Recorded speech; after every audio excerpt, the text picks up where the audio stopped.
મહુવા શહેરના નૂતનગર વિસ્તારમાં ગત મોડી રાત્રિએ તળાજાના પૂર્વ નગરસેવક પર છરીના ઘા ઝીકી હત્યા કરી નખાતા ચકચાર મચી જવા પામી છે। જો કે આ બનાવને લઈ પોલીસે વધુ તપાસ હાથ ધરી છે તેવા અહેવાલો પ્રાપ્ત થયા છે। ગત મોડી રાત્રિએ મહુવા શહેરમાં તળાજાના પૂર્વ નગરસેવક પર છરીના ઘા ઝીકી કરપીણ હત્યા થતા મહુવા શહેર તેમજ તળાજા પંથકમાં ચકચાર સાથે શોક છવાયો છે।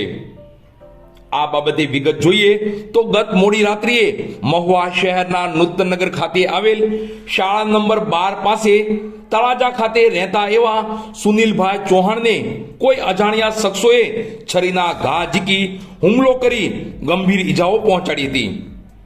સુનિલભાઈ ચૌહાણને ગંભીર ઈજાઓ થતા પ્રથમ મહુવા શહેરની હનુમંત હોસ્પિટલ ખાતે સારવાર અર્થે ખસેડવામાં આવ્યા હતા, જ્યાં સુનિલભાઈને વધુ સારવારની જરૂર જણાતા તેઓને ભાવનગર ખાતે ખસેડવામાં આવ્યા હતા।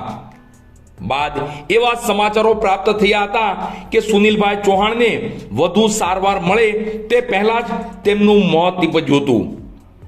આ બનાવને લઈ મહુવા શહેર તેમજ તળાજા પંથકમાં ચકચાર સાથે શોકની લાગણી વ્યાપી જવા પામી છે। અત્રે ઉલ્લેખનીય છે કે સુનિલભાઈ ચૌહાણ તળાજામાં કોંગ્રેસના પૂર્વ નગરસેવક રહી ચૂક્યા છે અને હાલ સુનિલભાઈ ચૌહાણ સમસ્ત વાલ્મીકી સમાજ ગુજરાતના જનરલ સેક્રેટરી તરીકે સેવા આપતા હતા અને તળાજા ખાતે તેઓ રહેતા હતા। આ બનાવને પગલે સમગ્ર તળાજા પંથકમાં ચકચાર સાથે શોક છવાયો છે।